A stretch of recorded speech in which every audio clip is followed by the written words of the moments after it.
La sostenibilidad ha devenido en el reto central para la humanidad. Esto está oficialmente reconocido desde que empezaron a discutirse los temas bajo este nombre en la Asamblea General de Naciones Unidas en Copenhague, hace bastante tiempo, hace ya 50 años. Y desde entonces para acá ha venido habiendo un abordaje constante de este concepto, una conversación sostenida sobre él y una manera de entenderlo y de intentar practicarlo. En esta lámina hay información oficial de Naciones Unidas. Oficialmente los objetivos se llaman Objetivos del Desarrollo Sostenible. Los colores que se ven en el círculo hacia la derecha son 17 sectores y cada uno de ellos corresponde a uno de los 17 Objetivos del Desarrollo Sostenible. Puse estos elementos para llamar la atención sobre el hecho de que se habla de desarrollo resiliente y de que se habla de transformar la gobernanza para un futuro resiliente en un mundo que está en peligro. Eh, Al mismo tiempo que se habla de sostenibilidad, se habla de riesgo creciente y de incertidumbre. Y al mismo tiempo que se levanta la necesidad de un desarrollo sostenible, se piensa en quiénes deben estar a cargo de esta meta o de esta visión de desarrollo. Es interesante que en el informe del GAR son las siglas del Global Assessment Report, que es un tipo de evaluación que hace las Naciones Unidas para sistematizar información que permita entender cómo estamos en los riesgos que enfrenta el desarrollo en el planeta. En el año 22, el título que se pone al informe del Global Assessment Report es Nuestro mundo en peligro, transformar la gobernanza para un desarrollo resiliente. En el año 23, el gráfico principal que se muestra en la portada del documento consiste de los objetivos de desarrollo sostenible, con el centro destacando el concepto de desarrollo resiliente y mostrando las dimensiones las dimensiones, vamos a decirlo así, a considerar la gente por una parte, decirlo la sociedad, el planeta por otra parte y la prosperidad económica, el mercado, la oferta de bienes y servicios con los cuales nuestra civilización se soporta. Es interesante que no se mencionan los gobiernos, y lo puse por esto. Se menciona gobernanza. Gobernanza es lo que los presidentes y jefes de Estado del planeta dicen que hay que construir para lograr los objetivos de desarrollo sostenible. Así que los jefes de Estado no proponen más gobierno, proponen gobernanza, una gobernanza transformada, una gobernanza para el desarrollo resiliente. Todos sabemos que el objetivo 17 de desarrollo sostenible, el ODS 17, llama a formar alianzas para ejecutar los otros 16 objetivos. Así es que formar alianzas para construir sinergias y lograr el desarrollo sostenible en los diferentes ámbitos es la manera de construir sostenibilidad. Esto conecta bastante bien con la presentación introductoria de este Open House que se hizo hace unos minutos. ¿Por qué introduje el concepto de antropoceno en el título de esta presentación? El doctor Stephen Olsen, que es la persona en cuya memoria y en cuyo honor se designó esta cátedra, tiene una preocupación muy importante porque se entienda el tiempo en que vivimos. Vivimos en un planeta que hasta hace pocos años era mirado en su dimensión ambiental como ecosistemas y era mirado en su dimensión humana como instituciones, como mercado, como organizaciones, como Estado, en fin. La propuesta es que el antropoceno es la era de los sistemas socioambientales. La huella humana no es solamente una variable presente, la huella humana es esencial al modo de ser y el modo de estar del planeta en este momento. De modo que no encontramos sistemas complejos en el planeta que no sean sistemas socioambientales. Por algo se habla de la era del antropoceno. Entonces, estamos en un tiempo en que los cambios ocurren de manera más acelerada y creciente, con elementos más interdependientes y con formas y situaciones nuevas, lo cual implica que tenemos la necesidad de aprender a generar aprendizajes y respuestas adecuadas para actuar con éxito en situaciones cambiantes. Si la dinámica de cambio se aceleró y se volvió tan interdependiente, conocimientos que asumimos o que tomamos o asumamos como definitivos resultan ser inútiles.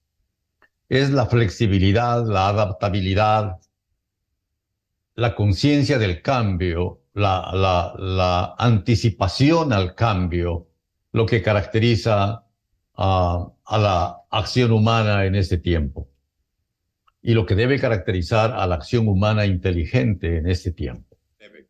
El punto es que las costas en este tiempo se han vuelto más importantes por la concentración de población que ocurre, sobre todo en la región.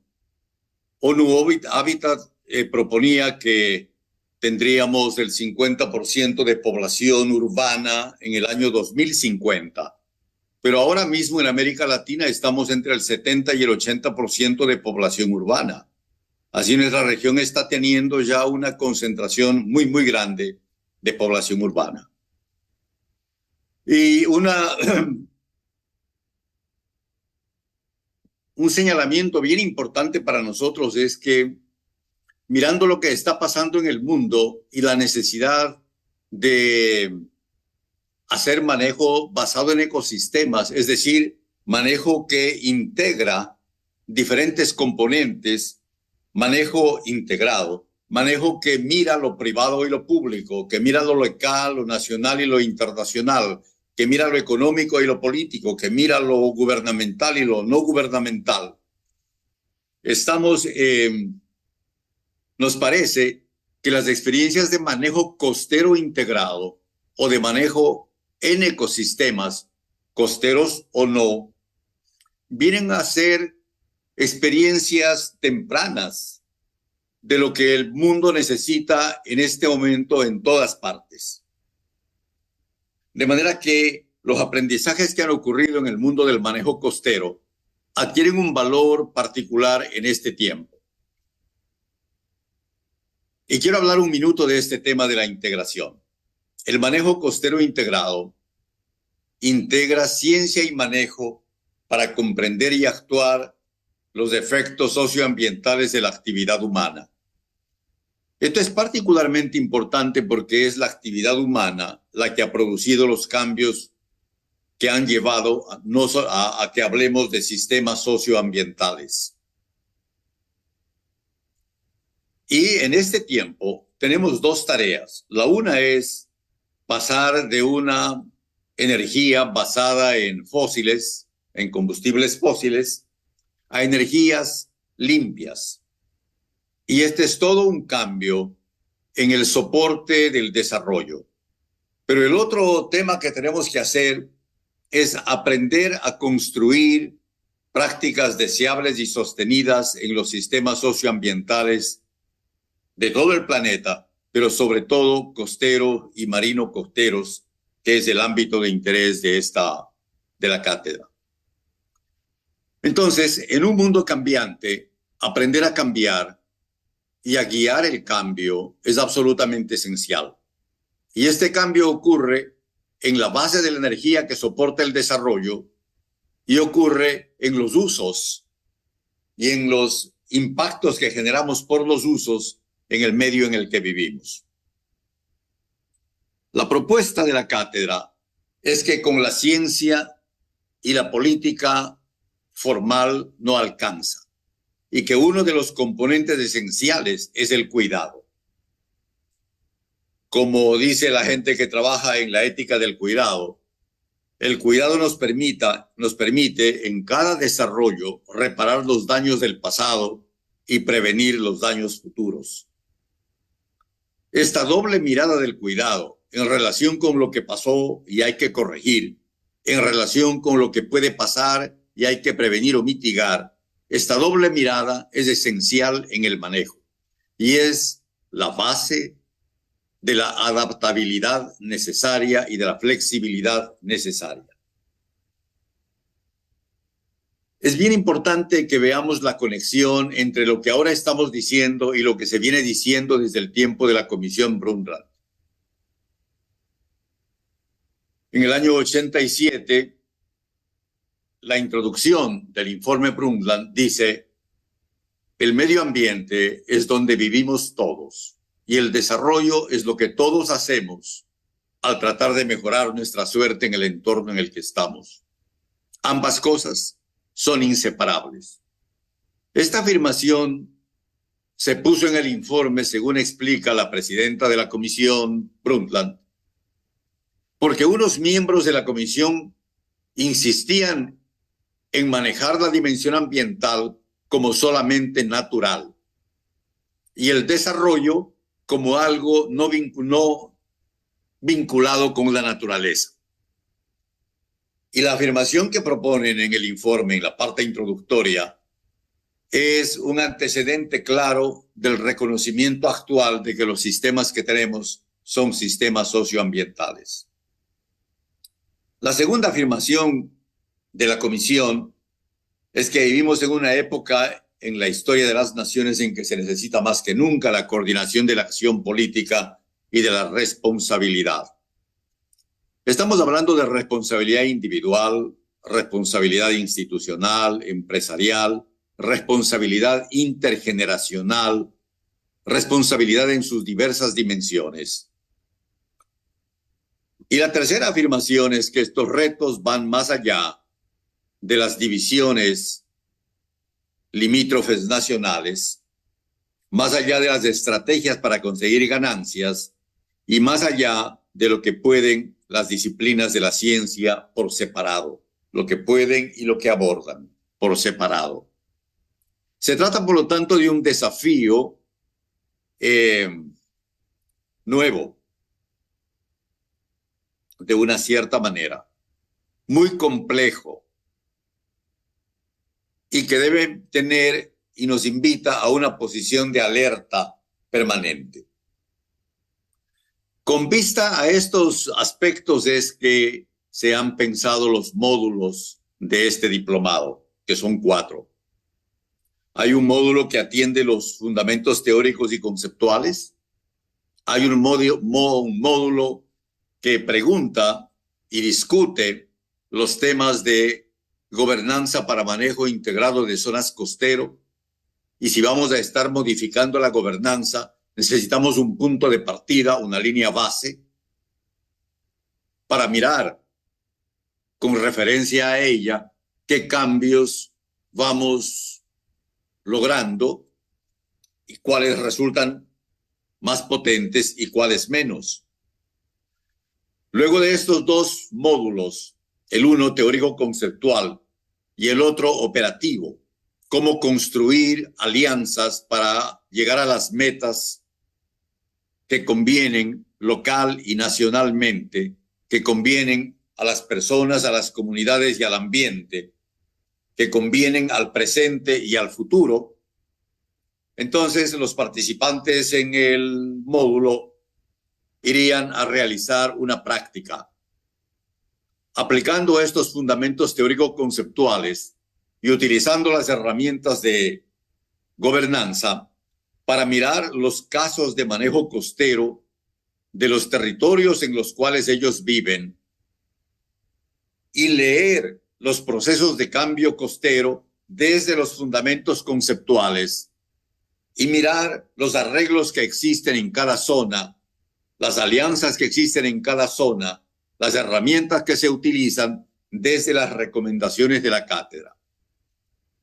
Una vez completado el practicum, generan un taller, un trabajo de reflexión que lo presentan en talleres hacia el final del diplomado, talleres que ocurrirían en febrero del año 2024. Entonces, el conjunto de actividades permite pensar, examinar lo que se sabe, establecer qué cosas se requieren aprender, establecer las fortalezas que nuestras universidades pueden tener en estos diferentes campos. En segundo lugar, permiten mirar las herramientas que se proponen, ir con ellas en el tercer momento a examinar los casos de estudio locales, las experiencias de manejo locales y mirar cuán útiles o cuán limitados son, cuán útiles o cuán limitadas son estas herramientas que se proponen y finalmente escribir una reflexión sobre esto que ha pasado que permita pasar a limpio los aprendizajes, las propuestas, los desafíos que resultaron de este diplomado. Un detalle pequeño del módulo 1 referido a los fundamentos teórico-prácticos constan en estas dos láminas que vienen. La primera es un detalle o una explicación sobre qué es el antropoceno, en qué fase estamos, cómo caminamos, cuáles son los desafíos actuales. El segundo ítem en este primer módulo viene a ser la diversidad de usos y ambientes costeros que tienen los ecosistemas de mayor desarrollo, de mayor productividad en el mundo. Algunos de ellos están en las zonas de costa. La mayor población que se concentran, las inversiones que están allí, los desarrollos de infraestructura, urbanos, industriales, de comunicación, de logística, los centros financieros, la cantidad de usos que compiten, algunos que se excluyen, algunos que pueden ser concurrentes, otros en estas zonas de costa y cómo manejar los usos. Aun cuando hablamos de manejo, no hablamos de manejo de ecosistemas, sino de manejo en ecosistemas. Y lo que queremos manejar en realidad no son los ecosistemas, sino los usos que hacemos y los efectos de esos usos. Las acciones internacionales de sostenibilidad desde el tiempo de la Comisión Brundtland hasta acá, o en una visión más larga, todos los esfuerzos de manejo costero desde los años 70 en Estados Unidos hasta acá. Nos parece bien importante en esta primera parte también acordar una visión común de lo que llamamos asuntos de manejo costero y cómo prepararnos para manejar estos asuntos de manejo costero. Son asuntos que no son asuntos para una persona o para un sector, sino que debieran ser asuntos para el conjunto de actores o para un conjunto de actores que debieran ponerse de acuerdo en las prioridades en las zonas de costa, que debieran ponerse de acuerdo en las metas dentro de esas prioridades, que debieran ponerse de acuerdo en las alianzas necesarias para llegar a esas metas y en los métodos de trabajo y las herramientas con las cuales trabajar para ir hacia esas metas. De allí se desprende la necesidad de los conocimientos, de las competencias y de otros elementos sin los cuales las metas no podrían ser logradas y sostenidas. De manera que en unos programas de manejo costero que se construyen en torno a asuntos de manejo, la frase es pequeña, pero lo que implica esto es mucho. De manera que cuando hablamos incluso de gobernanza costera, hablamos de gobernanza para las metas que se proponen en los diferentes asuntos de manejo. Si lo que se quiere manejar es un asunto principalmente turístico, los actores van a ser unos. Si lo que se quiere manejar es la acuicultura de un conjunto de organismos, acuicultura del camarón, acuicultura de bivalvos, acuicultura de peces, entonces los actores y los aliados van a tener otra composición. Si lo que se quiere manejar es el desarrollo urbano en algunas zonas, entonces los aliados van a ser otros. Pero cualquiera sea el asunto que se maneje, debiera ser tal que no afecte o que no perjudique al resto de habitantes de un territorio. De manera que el balance que hay que lograr en las metas, en las alianzas, en las herramientas de trabajo, en los conocimientos, es un balance muy cuidadoso y que hay que mirarlo con bastante amplitud. El segundo capítulo en este módulo 1 tiene que ver con las características que definen al manejo integrado. Y aquí hay que aprender de la experiencia y mirar cuál ha sido la evolución de las prácticas de manejo y del concepto del manejo integrado a nivel internacional y cómo se han ido acumulando aprendizajes desde, qué sé yo, manejo de recursos, manejo de áreas, manejo de zonas o manejo en áreas de conservación que tienen legislaciones y arreglos especiales. Áreas de conservación en las cuales la lógica del mercado no entra como lógica predominante y áreas en las cuales no son protegidas, sino que son áreas de usos múltiples como nuestras ciudades o nuestros campos de producción, etcétera. En donde quiera que estemos trabajando en manejo costero integrado, es importante saber si estamos en áreas protegidas, si estamos en áreas no protegidas sino de uso múltiple o si estamos en áreas que contienen estos dos regímenes distintos. Y entonces los enfoques con los cuales abordamos estos en la historia del manejo costero han sido también distintos. Nos enfocamos a veces en aspectos normativos y cambios institucionales, bajo el supuesto de que las normas, las leyes, los presupuestos, los reglamentos, los estándares son suficientes para producir los cambios. O nos enfocamos en otros aspectos. La propuesta de la cátedra es que los enfoques deben ser diversos y deben ser integrados y que nos conviene pensar en varios órdenes de cambio. Cambios de tipo institucional, obviamente, cambios de conducta en las prácticas, en los usos, también, principalmente, o también cambios en el estado y en la condición de los ecosistemas como metas que se consiguen y se logran, sin duda, y cambios en la sostenibilidad y complementariedad de los usos, sin duda. No vamos a tener desarrollo sostenible si los usos que hacemos, los diferentes usos, no contribuyen al desarrollo sostenible, si estos usos no son sostenibles. Y no lo van a hacer si las prácticas con las cuales estamos trabajando no son cuidadosamente pensadas, ejecutadas y mejoradas. Y no lo van a hacer si es que las normas que generamos y las herramientas institucionales y los estándares que nos parecen adecuados no se alinean con las metas que se reconocen como necesarias.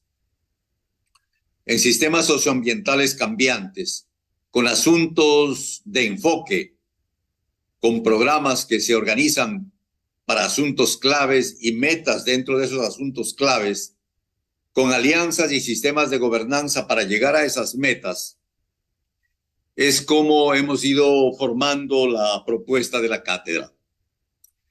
Y estos elementos están muy presentes en el diseño general del trabajo de la cátedra. Bien. El módulo 2 se refiere a los arreglos, a las alianzas, a la gobernanza que hay que ir construyendo para las metas de manejo en los diferentes territorios. La propuesta aquí es que una receta única no sirve. La idea de que son transferibles las soluciones es una idea no soportada por la evidencia. En territorios manejados o gobernados por gobiernos autónomos, municipales o como se llamen, que deben actuar en marcos de legislaciones de estados o de países o de regiones, requiere forzosamente que haya un arreglo de alianzas y de herramientas y de competencias que estén anidadas, la una en armonía y complementariedad con la otra, y así en los distintos niveles de gobierno y en los distintos niveles de influencia y de poder y de relación. Este anidamiento no es un anidamiento que ocurre primero aquí y después allá. Podría ocurrir con una cierta secuencia, pero debe funcionar a partir de cierto momento de una manera integrada, de una manera complementaria y de una manera concurrente. ¿Cómo armar estos arreglos de gobernanza? Es la gran pregunta. Y la propuesta de la cátedra es que hay que arreglarlo. Los arreglos de gobernanza deben ser adecuados para el logro de las metas acordadas por los actores en los asuntos claves. Y estas metas son metas que han de hacerse en términos de calidad de vida y en términos de calidad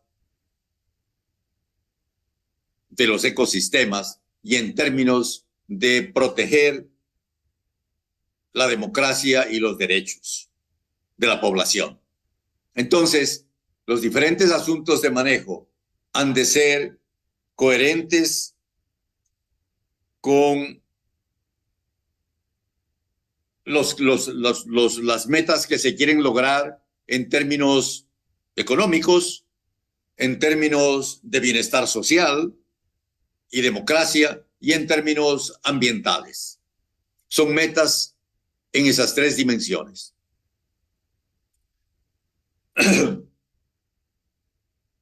Esto se ha movido, me parece. ¿Podría darle en la parte de proyectar pantalla, profesor? En la parte ¿No estoy proyectando la pantalla? Ahora sí. Listo. Ahora sí. Gracias.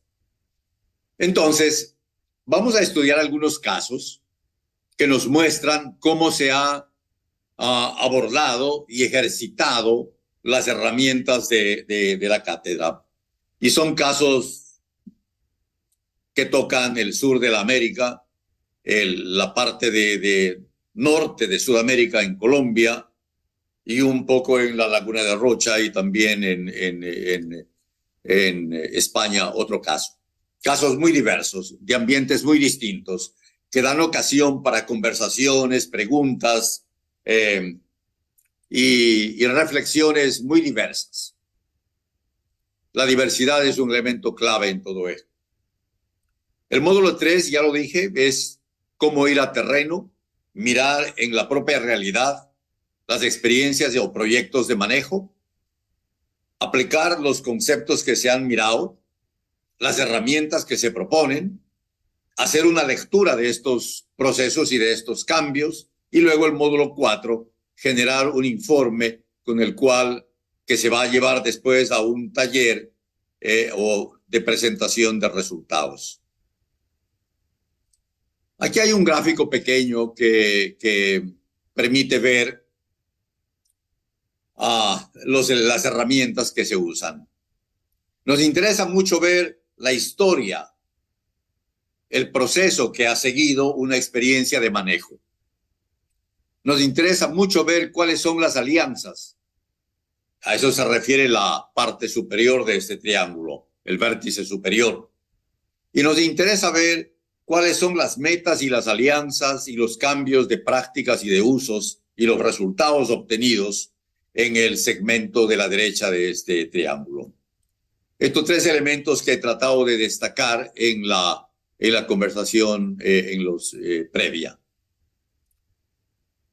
En este gráfico de aquí están los 4 órdenes de cambio que nos parecen importantes. Insistir.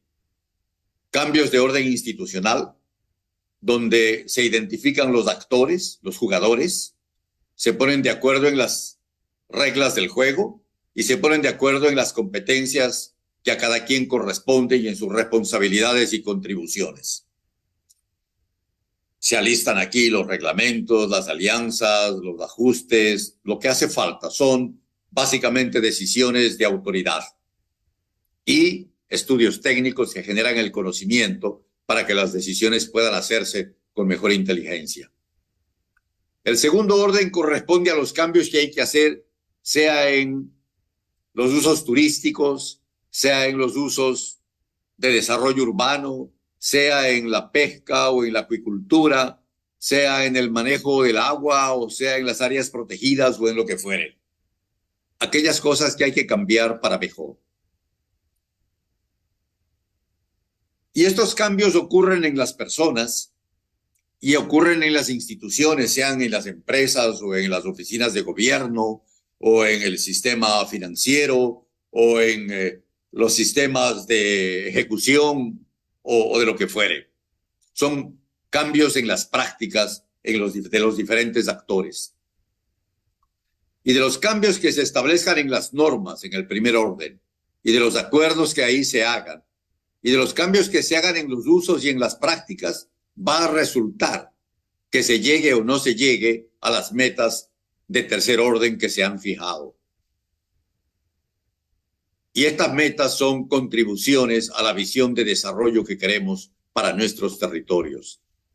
Y es este tipo de alineamiento el que junta el presente con el futuro, juntan los intereses de los diferentes actores y permiten abrirnos paso hacia un desarrollo que, como vimos en la segunda lámina, empieza a llamarse resiliente. Y tal vez el uso del concepto resiliencia tiene que ver con que se reconoce la resiliencia por la capacidad de resistir a las presiones a las que están sometidos los sistemas, por la capacidad de adaptarse activamente a los cambios que ocurren, por la capacidad de aprender, recuperarse y seguir funcionando, y seguir adelantándose, si es posible, a los cambios que van a llegar. La resiliencia es este conjunto de capacidades que, si se practican bien, serían la manera en la que el desarrollo llega a ser sostenible. Si en efecto nuestros sistemas, como instituciones, como comunidades, como empresas, como territorios, si nuestros territorios tuvieran la capacidad de resistir las presiones que nos llegan, si tuvieran la capacidad de adaptarse activamente, proactivamente a los cambios que ocurren o que se buscan, si tuvieran la capacidad de aprender de lo que hacen ellos mismos y lo que hacen otros y de recuperarse y seguir funcionando, entonces estaríamos en un camino hacia el desarrollo sostenible o de práctica y aprendizaje de sostenibilidad. Un detalle un poco más fino de los 4 órdenes se presenta en esta lámina. Uno puede ver que en la primera todas las afirmaciones empiezan a las declaraciones con la palabra decisiones.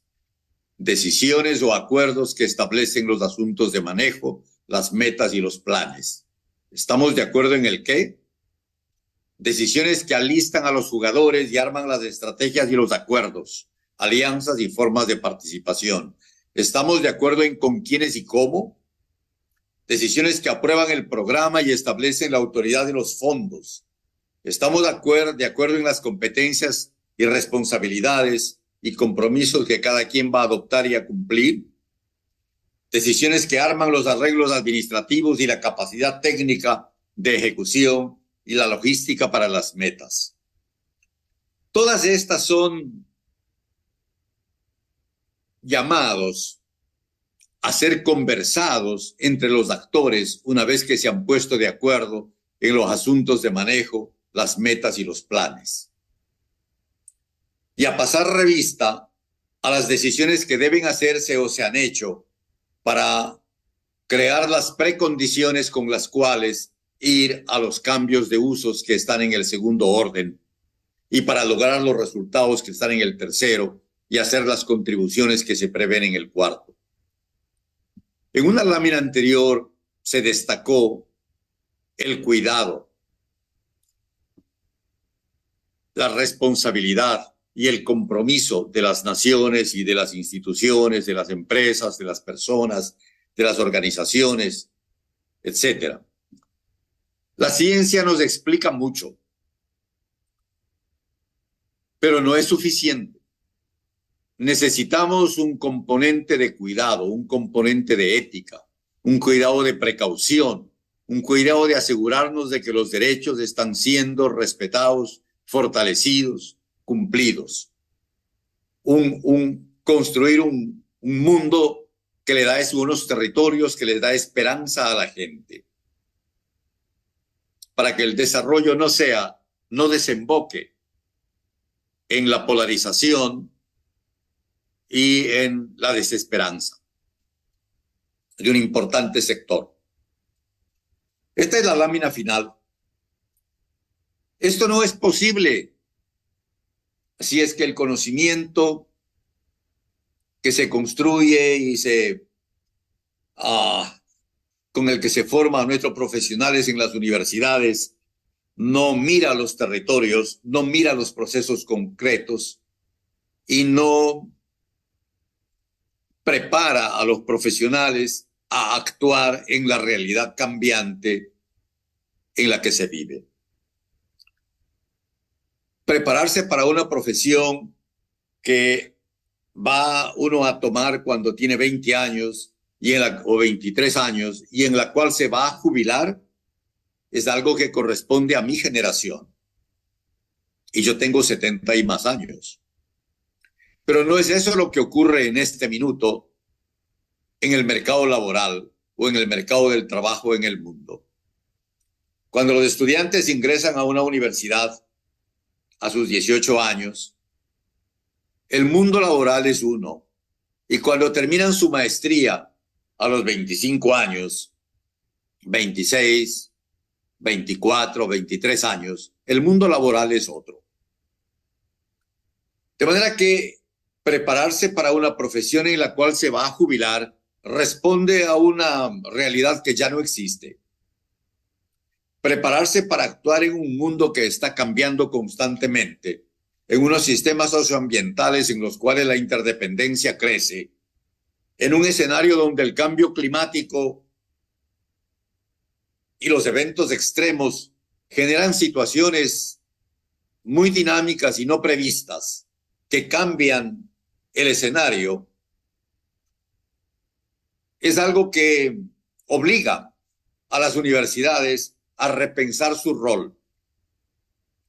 Y entonces nos parece que es absolutamente clave y necesario para los territorios, para las universidades y para los estudiantes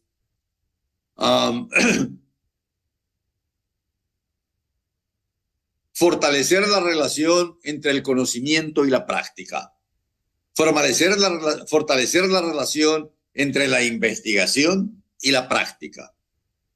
Y de ahí surge este concepto de pracadémicos, de académicos vinculados a la práctica, que ven en la investigación práctica, que ven en la práctica de sus profesiones, que ven en la extensión universitaria una oportunidad y un mecanismo de juntar el conocimiento, de aplicar el conocimiento al entendimiento de los cambios y al aprendizaje de nuevas maneras, nuevas formas, nuevas herramientas, nuevas tecnologías, sean tecnologías duras o suaves, para alimentar con éxitos los esfuerzos de manejo en los diferentes territorios.